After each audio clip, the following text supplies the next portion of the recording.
सो आज जो हम लोग जिस सब्जेक्ट मैटर को उठाने जा रहे हैं वो है कॉम्पैरेटिव पॉलिटिक्स। और इससे पहले कि ये सब्जेक्ट मैटर को हम उठाएं, एक एक इम्पॉर्टेंट डिस्क्लेमर है आप लोगों के लिए कि ये जो वीडियो हम लोग बना रहे हैं या फिर जो हम लोग ये जो वीडियो के ऊपर जो चर्चा करने जा रहे हैं, ये आपको खास तरीके का जो एग्जाम्स है, जिस तरीके के यूनिवर्सिटी के एंट्रेंस एग्जामिनेशंस जो होते हैं, जैसे जेएनयू का हो गया, एचसीयू का हो गया, दिल्ली यूनिवर्सिटी का हो गया, या फिर state civil services examination, union civil services examination, जो तमाम एग्जामिनेशंस होंगे उसमें जो ये सब्जेक्ट मैटर जो लोग ऑप्ट करेंगे या फिर जो क्वेश्चंस आएंगे उसके साथ कैसे डील करना है। तो एक तरीके का एक अप्रोच हम लोग इसमें लेंगे कि किस तरीके से उसकी पढ़ाई की जाए ताकि गुणवत्तापूर्ण पढ़ाई, जिसे हम लोग कहते हैं the qualitative kind of education, the qualitative kind of teaching and learning process, ताकि आपको ज्यादा से ज्यादा क्वेश्चन को आप टैकल कर सकें। और साथ साथ जब भी आप कोई क्वेश्चन बैंक को भी बनाने जाए फॉर दैट सेक इन सारे एग्जामिनेशंस के लिए, तो आप उस सारे क्वेश्चन बैंक में भी ज्यादा से ज्यादा क्वेश्चंस को आप अप्रोच कर सकते हैं या आप उसको अटेम्प्ट कर सकते हैं। ये संभवतः तभी पॉसिबल हो पाता है जब जब आपके पास एक डीप डेंस कॉन्सेप्चुअल अंडरस्टैंडिंग होता है जो विषय वस्तु आप पढ़ने जा रहे हैं उसके बारे में। हम लोग देखते हैं कि कई इस तरीके के वीडियोज जो हैं, आजकल यूट्यूब पे बहुत सारे वीडियोज डाले जाते हैं और तमाम तरीके के वीडियोज आप देख रहे होंगे जो कि इसी विषय पर कई जगहों पे डील किए गए हैं। लेकिन वो एक तरीके का एक मैकेनाइज्ड प्रोसेस मुझे लगता है कि है, एग्जामिनेशन के लिए प्रिपरेशन करवाने का बहुत मैकेनाइज्ड प्रोसेस है। चीजों के साथ जो कॉन्सेप्चुअली डील करने का बात होता है, जो जो इंगेजमेंट चाहिए जिस लेवल पे कॉन्सेप्ट्स के साथ में, मुझे लगता है कहीं ना कहीं हम लोग उस मैटर में थोड़ा पीछे रह जाते हैं और पूर्णतः उस कॉन्सेप्ट्स के साथ हम लोग जस्टिस नहीं कर पाते हैं। उन तमाम सारे वीडियोस, मैं भी कुछ वीडियोस को देख रहा था कि किस तरीके से अप्रोच किए गए हैं इस तमाम सब्जेक्ट मैटर को लेकर। मिसाल के तौर पे आपको अक्सर एक कोट उठा कर दे दिया जाएगा या फिर कई सारे किताबों के नाम धड़ाधड़ आपको गिरा दिए जाएंगे, तो और कहा जाएगा कि आप इसको रट लो, आप इसको रट लो, और ज्यादा से ज्यादा इंफॉर्मेशन आपको देने का कोशिश किया जाएगा। अब सवाल यह है कि आप कॉन्सेप्ट के साथ डील कर रहे हैं तो कॉन्सेप्ट के इर्द गिर्द बहुत सारा जो इंफॉर्मेशन होता है वो तमाम इंफॉर्मेशन आपको दे दिए जाते हैं। लेकिन जो बुनियादी बात होती है कॉन्सेप्ट के साथ में, जो कॉन्सेप्ट जिस चीज को डील करने का कोशिश कर रहा है उसके इर्द गिर्द जो चीजें चाहिए होती है, वहां पे मामला थोड़ा कमजोर हो जाता है। तो ये कोशिश रहेगी हम लोग की इसमें कि आपको कॉन्सेप्ट के साथ जितना ज्यादा से ज्यादा इंगेज करवाया जा सके। और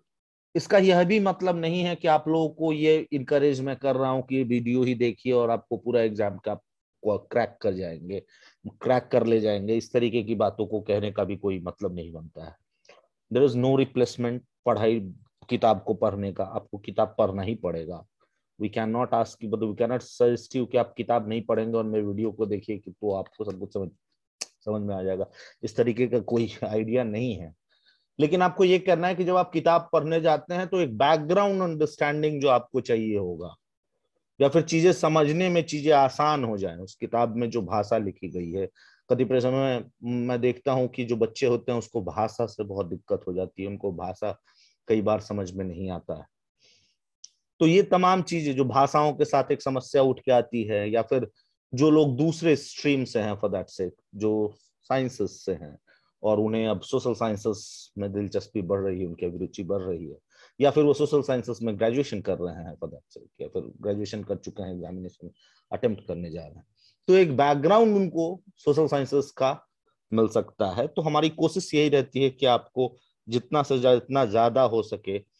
कॉन्सेप्चुअली शार्प किया जा सके, कॉन्सेप्चुअली आपको चीजों को उतना बेहतरीन तरीके से रखा जा सके। न सिर्फ वो डेटा रिप्रोड्यूस करने का काम या फिर इंफॉर्मेशन कहीं से उठाकर तमाम चीजें थिंकर के बारे में, ऑथर के बारे में आपको बता दिया और जो काम का बात है उस पर हम लोग जोर नहीं दिया। तो ये कोशिश है हमारी, तो देखते हैं कि इसमें हम लोग कितना कामयाब होते हैं। लेकिन इसके साथ साथ आप लोगों के अगर कुछ सवाल हैं, कुछ डाउट्स हैं, तो कमेंट सेक्शन में हमें जरूर दें। हम कोशिश करेंगे जितना ज्यादा से ज्यादा हो सके उन सवालों की ओर, उन सवालों को डील कर सकें। तो शुरू करते हैं हमारा जो कंपैरेटिव पॉलिटिक्स का जो हमारा जर्नी है, अब जो जिसे हम लोग शुरू करने जा रहे हैं, उसके बारे में थोड़ा सा जानने की कोशिश करते हैं कि कंपैरेटिव पॉलिटिक्स आखिर है क्या, और कंपैरेटिव पॉलिटिक्स का रिलेवेंस क्या है ओवरऑल अगर देखा जाए तो जैसा कि आप जानते हैं इसमें दो चीजें हैं। इस जो सब्जेक्ट मैटर है इसके साथ दो पहलू हैं, एक तो कंपैरेटिव और दूसरा पॉलिटिक्स। तो पॉलिटिक्स एज सच तो बहुत पुराना एक ओवरऑल डिसिप्लिन है जो कि आपको एंशिएंट ग्रीक से उठकर चला आ रहा है, जिसके ऊपर में थियराइजेशंस जो है पॉलिटिक्स को लेकर वो एंशिएंट ग्रीक से उठकर चला आ रहा है। आप लोग प्लेटो को पढ़े होंगे, आप लोगों ने अरिस्टोटल को पढ़ा होगा, उससे पहले भी सोक्रेट्स को पढ़ा होगा। ये तमाम पहलुओं के ऊपर में चर्चा की जा रही है। पॉलिटिक्स जिसे एक एंटरप्राइज माना जाता है, जिसे एक अफेयर माना जाता है टू इंश्योर गुड लाइफ। अगर हम लोग खासतौर से एंशिएंट ग्रीक जो एरिस्टोटेलियन डेफिनेशन है पॉलिटिक्स का कि टू इंश्योर गुड लाइफ, अगर उस बात को लेकर अगर हम लोग उस कॉन्सेप्ट को लेकर अगर आगे बढ़े तो कैसे वो अच्छे जिंदगी की स्थापना की जा सकती है। जो सवाल है कि राजनीति एक ऐसा संसार, राजनीति को एक ऐसा माध्यम माना गया है जिसके जरिए आप अच्छी जिंदगी सुनिश्चित करते हैं लोगों को। और ये सवाल बहुत इंपॉर्टेंट रहा है कि राजनीति क्या है। राजनीति को अलग अलग समय में, अलग अलग कालखंड में अलग अलग रूप से समझा गया है। लेकिन ओवरऑल अगर आप देखेंगे कि एक रनिंग थीम जो राजनीति के साथ चलते आई है वो यह है कि राजनीति एक ऐसा माध्यम है जिसके जरिए आप अच्छी जिंदगी को सुनिश्चित करते हैं। अच्छी जिंदगी का जो आइडिया है ये हर एक काल, हर एक खंड में आप अगर देखेंगे तो ये बरकरार रहा है। और तमाम चेतनाएं जो उस समय में, चिंतन जो उस समय में हुई है, वो इसी बात को इर्द गिर्द हुई है कि किस तरीके से अच्छी जिंदगी को सुनिश्चित करवाया जा सके। तो गुड लाइफ जो रहा है वो एक रनिंग थीम रहा है पॉलिटिक्स के डेफिनेशनल कैटेगरी के अराउंड हम लोग देखते हैं। और ये आज से नहीं, मैं बात कर रहा हूँ एंशिएंट ग्रीक से आज तक ये चलते आया है। बहुत छोटा एग्जांपल अक्सर मैं देता हूँ लोगों को और उस बात पे कहने को, सोचने को कहता हूँ कि कोई भी राजनेता आपको यह कहते हुए नहीं मिलेगा कि तुम मुझे वोट दो और मैं तुम्हारा जीवन खराब कर दूंगा। भले ही वो आपके लिए कोई काम करे या ना करे, लेकिन वो ये सुनिश्चित करता है अपने बातों में, अपने अपने अपने रेटोरिक्स में, फॉर दैट सेक कोई बात को सुनिश्चित करने का कोशिश करता है कि आपको वो एक अच्छी जिंदगी देगा।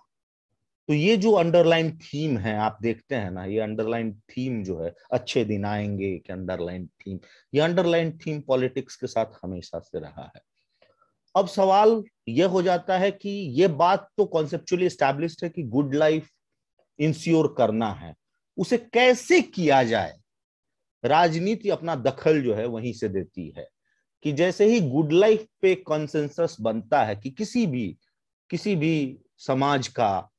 किसी भी समाज के बनने का, किसी भी एसोसिएशन का मतलब ही होता है गुड लाइफ को इंश्योर करना। लेकिन किस तरीके की संस्थानें हों जो कि अच्छी जिंदगी को सुनिश्चित कर सके, अब यह सवाल बहुत महत्वपूर्ण हो सकता है। किस तरीके के संस्थान, किस तरीके के इंस्टीट्यूशन, किस तरीके का गवर्नेंस हो जो आपकी जिंदगी को अच्छा से अच्छा बना सके। यह कोशिश जो है, यह चीजों को समझने की जो कोशिश है, यह पॉलिटिक्स को एक एंट्री देती है। यहीं से पॉलिटिक्स उस गुड लाइफ के साथ में एसोसिएट हो जाता है। जो एक अच्छी जिंदगी का जो बात कहा जाता है आपसे, जिसे गुड लाइफ कहते हैं हम लोग, उसे कैसे इंश्योर करवा जाके, what kind of institution should be there to complement good life, ये सवाल जैसे ही हम लोग पूछते हैं पॉलिटिक्स वहां से इंटर कर जाता है। किस तरीके से संसाधनों को एकत्रित किया जा सके ताकि व्यक्ति अपने जीवन को कुशल पूर्वक जी सके। ये सवाल जैसे ही आप रखते हैं समाज के सामने, ये सवाल जैसे ही आप रखते हैं कहीं पर, राजनीति अपना रास्ता उसके जरिए बना लेती है। अब आता है बात कॉम्पैरिटिव का। कॉम्पैरिटिव इसलिए जरूरी हो जाता है कि हर एक देश में यह राजनीति की जो परिभाषा हमने बिगड़ने की कोशिश की कि कैसे अच्छे जीवन को इंश्योर करवाया जा सके, हर एक राष्ट्र, हर एक मुल्क इसी राजनीति के परिभाषा से प्रभावित हुई है और इसी राजनीति की परिभाषा को अनुसरण भी करती है कहीं पे भी, चाहे वो कोई भी फॉर्म ऑफ गवर्नमेंट हो फॉर दैट से। ये बात सिर्फ डेमोक्रेटिक फॉर्म ऑफ गवर्नमेंट के लिए ही नहीं कर रहा हूं मैं, बल्कि मोनार्कियल फॉर्म ऑफ गवर्नमेंट के लिए भी ये बात लागू होता है, ऑथोरिटेरियन फॉर्म ऑफ गवर्नमेंट के लिए भी लागू होता है। किसी भी तरीके का सरकार जहां कहीं भी किसी भी राष्ट्र में रहा है, उसने एक अच्छे जीवन को सुनिश्चित करने का वायदा लोगों को जरूर किया है, और अच्छे जीवन को सुनिश्चित करने के लिए ही उसने कई संसाधनों को भी जन्म दिया है। अब सवाल आता है कि उन संसाधनों को कैसे पढ़ा जाए, कौन से संसाधन बेहतर है, कहाँ के लोगों की अच्छी जिंदगी बेहतर, कहाँ राजनीति एक अच्छी जिंदगी को बेहतर रूप से सुनिश्चित कर पाती है। यह आप कैसे समझेंगे जब तक आप एक कंपैरेटिव स्टडी नहीं करेंगे दो देशों के बीच में। कंपैरेटिव जो शब्द है उसका शाब्दिक अर्थ हिंदी में होता है तुलनात्मक। तो आप यहां से तुलना करने लगते हैं दो देशों की राजनीति के बारे में, वहां के संस्थानों के बारे में, राजनीतिक प्रक्रियाओं के बारे में, और प्रोसेसेस जिसे हम लोग कहते हैं। तो ये तमाम चीजों के बारे में जैसे ही आप तुलना करने लगते हैं तो कोशिश ये समझदारी ये विकसित करने का कोशिश कर रहे होते हैं कि किधर राजनीति जो है, एक जो उसका एक आइडियल है फॉर दैट से टू इंश्योर गुड लाइफ, तो कहां पे, किस जगह पे, किस संसाधनों के माध्यम से एक अच्छी जिंदगी को सुनिश्चित करने की कोशिश की जा रही है। आपको पता तब तक नहीं चलेगा जब तक आप इस कंपैरेटिव पॉलिटिक्स के डिस्कोर्सेस में नहीं जाते हैं, कंपैरेटिव पॉलिटिक्स का अध्ययन नहीं करते हैं। तो कंपैरेटिव पॉलिटिक्स के माध्यम से कोशिश यही होती है कि राजनीति जिस तरीके से अलग अलग जगहों पे, अलग अलग देश में, अलग अलग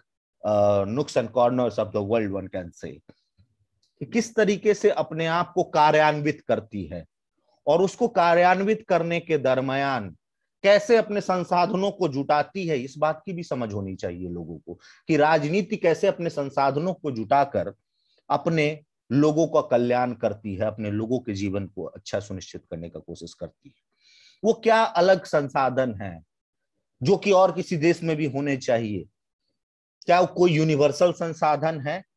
क्या कोई कल्चर स्पेसिफिक संसाधन है? क्योंकि ये तमाम इंडिकेटर्स जो हैं, जैसे कि कल्चर जिसे हम लोग कहते हैं, वो अलग अलग देश का अलग अलग कल्चर होता है जो अपने तरीके से राजनीति को प्रभावित करता है। कई देश के कल्चर एक दूसरे से बहुत मिलते जुलते होंगे, जैसे हिंदुस्तान और पाकिस्तान का फदाट से, या फिर साउथ एशिया का एक तरीके से हम लोग ले लेंगे। तो एक तरीके का कल्चरल, ऐसा नहीं कह रहा हूं कि मैं बिल्कुल सेम है,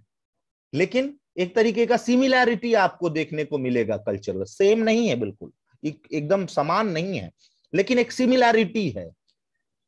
और वो सिमिलैरिटी जो है वो राजनीति को एक खास दिशा में लेकर जाती है, वो एक राजनीति को खास तरीके से प्रभावित करती है। तो हिंदुस्तान की राजनीति कैसे उन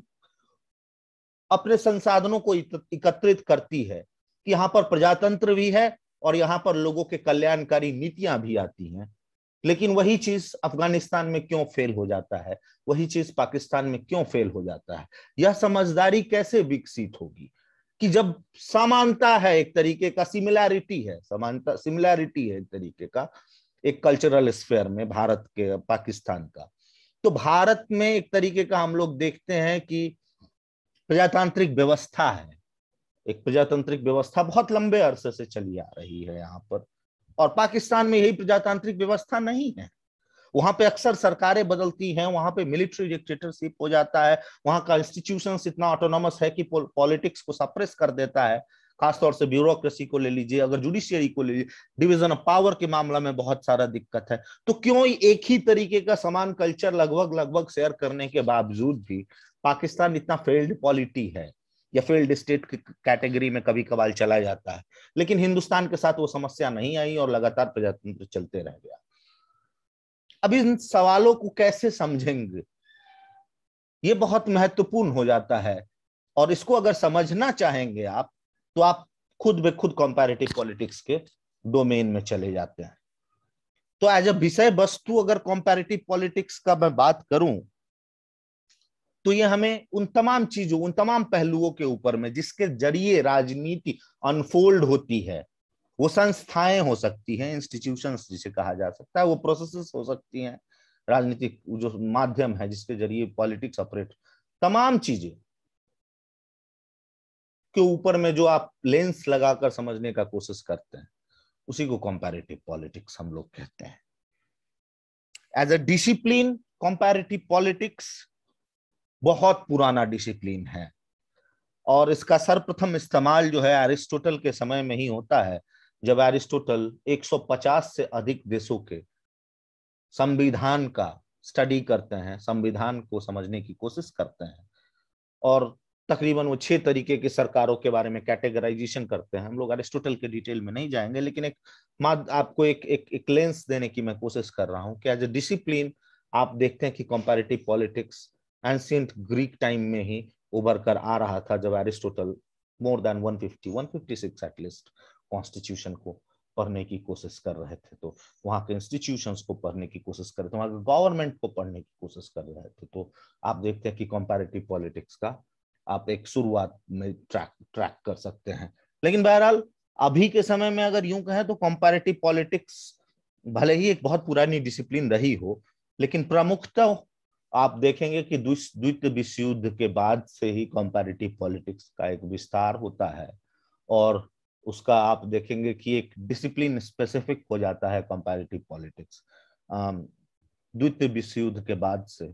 और चीजों को समझने की कोशिश की जाती है, अलग अलग चीजों को समझने की कोशिश की जाती है, अलग अलग देश के अलग अलग व्यवस्थाओं को समझने की कोशिश की जाती है, समाज को समझने की कोशिश की जाती है, वहाँ के कल्चर को समझने की कोशिश की जाती है, वहाँ के पॉलिटिकल बिहेवियर को समझने की कोशिश की जाती है। ये तमाम चीजें को समझने की कोशिश की जाती है। अलग अलग देशों के बीच अलग अलग व्यवस्थाएं किस तरीके से ऑपरेट करती हैं, कैसी व्यवस्थाएं हैं, कैसी सरकार हैं, कैसे संविधान हैं, ये सब चीजों को समझने की कोशिश की जाने लग गई द्वितीय विश्व युद्ध के बाद से, ताकि एक अच्छा से अच्छा खाका खींचा जा सके राजनीति के लिए। क्योंकि द्वितीय विश्व युद्ध हम लोग देखते हैं सेकेंड वर्ल्ड वॉर में एक एक दो प्रभावशाली विचारधारा उभर कर सामने आता है, नाजिज्म और फासिज्म का, जो प्रभावशाली विचारधारा जो इतना प्रभावशाली हो जाता है कि पूरा दुनिया लड़ाई की आगों में लपटा जाता है। तो किस तरीके से एक राजनीति की परिकल्पना की जाए, कहाँ पे कैसी व्यवस्था है, इन तमाम चीजों के ऊपर में कोशिश शुरू हो जाती है कि इसको अच्छे से अच्छे तरीके से समझा जाए, इसको अच्छे अच्छे तरीके से इसको ठीक किया जाए, जहाँ पे चीजें गड़बड़ हैं वहां पे चीजों को ठीक किया जाए। तो ये सारा जोड़ तोड़ आजमाइश समझ जो होता है, आप कंपैरेटिव पॉलिटिक्स के माध्यम से समझने की कोशिश कर रहे होते हैं। बट अलॉन्ग विद दैट ये भी समझने की कोशिश की जा रही थी कि वो जो काल है, वो काल जो है और भी इम्पोर्टेंट है इस बात को समझना कि 40s ऑनवर्ड आप देखते हैं कि एक इंपेरिकल टर्न आता है सोशल साइंसेस में, एक बिहेवियरल टर्न आता है सोशल साइंसेस में, इसे और साइंटिफिक बनाने की कोशिश की जा रही होती है। और कंपैरेटिव पॉलिटिक्स में भी आप देखते हैं जो एक डिसिप्लिन बनकर उभर रहा होता है, उसमें भी एक बिहेवियरल टर्न आता है, खासतौर से टालकट पार्सन, डेविड ईस्टन, ये तमाम सारे लोग जो हैं, डेविड ईस्टन का बहुत बड़ा कंट्रीब्यूशन है बिहेवियरल टर्न में। तो डेविड ईस्टन, टालकट पार्सन, ये लोग एक इंपेरिकल टर्न लेकर आ रहे होते हैं, एक बिहेवियरल टर्न लेकर आ रहे होते हैं आपको इस डिसिप्लिन में, जिसे हम लोग कंपैरेटिव पॉलिटिक्स कहते हैं। ठीक है, ये तो पॉलिटिक्स का एक बड़ा डिसिप्लिन है, उसका एक सब ब्रांच जिसे हम लोग कहते हैं कंपैरेटिव पॉलिटिक्स, जैसे इंटरनेशनल रिलेशन होता है वो इंटरनेशनल रिलेशन। सो पॉलिटिक्स अपने आप में एक महासागर है, और उस महासागर का ये एक छोटा छोटा डिसिप्लिन है जो कि आपको देखने को मिलता है कंपैरेटिव पॉलिटिक्स के संदर्भ में, कभी पब्लिक एडमिनिस्ट्रेशन के संदर्भ में देखने को मिल रहा होता है, कभी आपको इंटरनेशनल रिलेशन के संदर्भ में देखने को मिल रहा होता है। तो मैंने आपको बताया कि पॉलिटिक्स अपने आप में कैसे परिभाषित होती है, मैंने कोशिश की आपको बताने का कि किस तरीके से एक अच्छी जिंदगी से शुरू होती है और वहीं से जो सारी बातें शुरू होती है राजनीति कैसे आती है उसमें, और वो फिर कंपैरेटिव पॉलिटिक्स में कैसे तब्दील होती है। 47 में कह रहा हूँ बार बार, 40s का एक जंक्चर है वर्ल्ड वॉर के बाद, वो जंक्चर जो है वो रिवाइवल है कंपैरेटिव पॉलिटिक्स के स्टडी में, क्योंकि अब कोशिशें की जा रही हैं कि और फुटीज का इम्पोर्टेंट इसलिए भी है क्योंकि बहुत सारे अलग अलग देश अब इंडिपेंडेंट हो रहे थे। आप देखिए कि 40 से पहले, अब दूसरे विश्व युद्ध से पहले जो बहुत सारे देश थे वो कॉलोनियल कंट्रीज थे। जैसे हमारा देश भारत खुद ही ब्रिटिश एम्पायर के अंतर्गत था, वैसे ही ब्रिटिश का और सारे देशों पे भी कब्जा था। फ्रेंच कॉलोनीज थी बहुत सारे जगहों पे, है ना। तो ये तमाम जो सारी कॉलोनीज हुआ करती थी, 40 के बाद से बहुत सारे देश आजाद होना शुरू हुए, अफ्रीका में भी, इंडिया में भी। आप देखते हैं वेव ऑफ डेमोक्रेटाइजेशन जिसे कहा जाता है, जिसमें कि हम लोग आजाद होते हैं, हमारे बाद छोटे छोटे देश और छोटे छोटे देश तमाम जहाँ पे अंग्रेजी हुकूमतें थी, जहाँ पर औपनिवेशिक हुकूमतें थी, वो सब खत्म होती हैं और वो लोग आजाद होते हैं। तो ये छोटे छोटे देश भी उमड़ कर आते हैं जो कि एक तरीके से अब विश्व की राजनीति को प्रभावित करने लगते हैं। तो एक जरूरत ये भी आन पड़ती है कि इसको समझा जाए, कैसे समझा जाए। वहीं पे एक और कोशिश हो रही होती है कि पहले वेस्ट को समझा जाए, यूरोप को समझा जाए, लेकिन अब कंपैरेटिव पॉलिटिक्स का जो दायरा होता है वो बढ़ रहा होता है। पहले कंपैरेटिव पॉलिटिक्स जो पढ़ने की जो कोशिश की जा रही थी मात्र यूरोप सेंट्रिक कोशिश थी, जिसे हम लोग अंग्रेजी में यूरोसेंट्रिज्म बोलते हैं। तो यूरोप सेंट्रिक स्टडी होता था कंपैरेटिव पॉलिटिक्स में, जैसे यूरोप के अलग अलग देशों के संस्थानों के बारे में पढ़े जाते थे, वहां के कल्चर के बारे में पढ़े जाते थे, और उसे लाद दिया जाता था एक तरीके से ये कहते हुए कि वही चीज जो है वो हिंदुस्तान के लिए भी बहुत इंपॉर्टेंट है। और हिंदुस्तान यानी कि तमाम देशों का रिप्रेजेंटेटिव सैंपल है, यानी West becomes the representative for all other nations in the world. तो ये जो वेस्ट ओरिएंटेशन था, यूरोसेंट्रिज्म जो था, उसे लाद दिया जाता है, लेकिन इसका मिथ जो है धीरे धीरे खत्म होने लगता है। अलग अलग देश पटल पे आने लगते हैं, वो अपना अपना महत्व दर्ज करवाने लग जाते हैं, वो अपना अपना सिग्निफिकेंस दर्ज करवाने लग जाते हैं। मिसाल के तौर पे मैं अक्सर लेता हूं भारत को। देखिए, भारत जब आजाद होता है, आप यूं समझिए कि वो आजादी के बाद न सिर्फ अंग्रेजी हुकूमत को ये बात बताता है कि तुम्हारा कॉलोनियल ऑक्यूपेशन गलत था, बल्कि जब भारत अपने आप को डेमोक्रेटिक नेशन में तब्दील कर लेता है, एक डेमोक्रेसी, एक कॉन्स्टिट्यूशन के साथ में यहाँ पर चुनाव, फ्री एंड फेयर इलेक्शंस होने लगते हैं, पीपल्स पार्टिसिपेशन होने लगता है, तो यह बात भी साबित कर देता है कि तुम्हारा ये जो मानना था कि एक व्हाइट मैन बर्डन के तहत जो तुम एक सभ्यता हमें सिखाने आ रहे थे, हम पहले से ही बहुत सभ्य थे। और न सिर्फ हम सभ्य हैं, बल्कि और तमाम सारे देश जहां पे अभी भी तुम्हारा हुकूमत है, वो भी ये सक्षम है कि वो अपने आप को एक राजनीति दे सकते हैं, अपने लिए अपनी राजनीति, अपने भविष्य को तैयार कर सकते हैं। तो तुम्हारा हस्तक्षेप उन सारे देशों में जो है वो एक तरीके से असंवैधानिक है, इलीगल है फॉर दैट सेक, और अनफ्रीडम को परपेचुएट करता है। तो भारत जैसा एक छोटा देश, छोटा इन द सेंस मैं ज्योग्राफिकली छोटा नहीं कह रहा हूं, और तमाम भारत जो कि नया नया आजाद हुआ है उस समय में, जिसके पास संसाधन इतने कम हैं, और वह जब खड़ा होता है प्रजातंत्र के साथ में, तो तमाम सारे और जो छोटे छोटे मोटे देश थे उसे अपने पीछे लामबद्ध कर लेता है, और यूएन में एक बहुत महत्वपूर्ण जगह को अपने लिए सिक्योर करने में सक्षम हो जाता है, खासतौर से नॉन अलाइनमेंट मूवमेंट के साथ में। तो आप देखते हैं कि यह जो अपना प्रेजेंस को दर्ज करवाया गया भारत के द्वारा, एक जरूरत को भी न्योता देता है कि हिंदुस्तान को भी अब पढ़ना पड़ेगा, हिंदुस्तान के व्यवस्थाओं को भी पढ़ना पड़ेगा, और कंपेयर भी करना पड़ेगा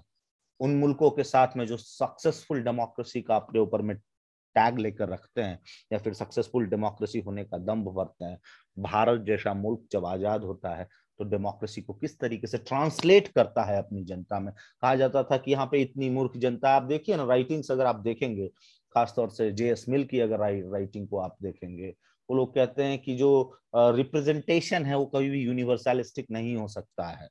ठीक है, उनका जो मानना था डिफरेंशिएटेड रिप्रेजेंटेशन का मानना था, डिफरेंशिएटेड वोटिंग